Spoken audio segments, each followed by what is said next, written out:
New details tonight in the red light scandal as the man who admits he extorted money from Redflex speaks out. Good evening. I'm Dwayne Pullman. And I'm Ellie Merritt. Former City Hall lobbyist John Raphael entered his guilty plea today in federal court, and he insists he acted alone. NBC4's Ted Hart is live.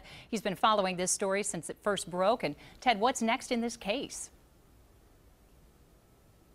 Well, John Raphael will now await sentencing, and he faces a maximum of up to 20 years in prison. The federal investigation will continue, but clearly John Raphael was the centerpiece of the Redflex scandal. Raphael arrived 2 hours early for his afternoon court appearance. Could we talk to you real quick about what's talk to my attorney. Raphael is pleading guilty to extorting money from the red light camera Redflex in the form of campaign contributions to elected city officials, including City Council President Andy Ginther. Officials say Raphael deceived both Redflex and the elected officials, and Raphael insists there was no bribery.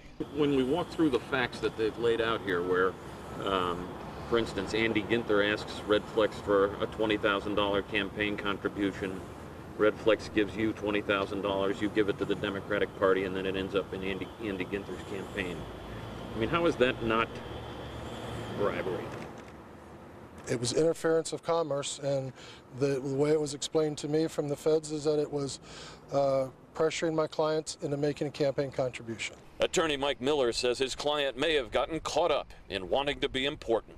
Oh, I think any lobbyist likes to make themselves feel big and important, you know, that listen to me, do these things, things will work out well. And during today's court appearance, federal prosecutors asked that Raphael be ordered to try to avoid any connection to campaign finance or campaign contributions while he's awaiting sentencing. And they also said that they would provide Raphael with a list of people that they would like him to stay away from while their federal investigation continues.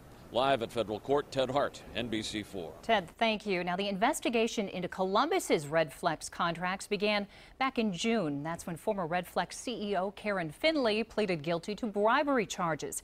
In 2011, Columbus was one of 80 cities doing business with Redflex.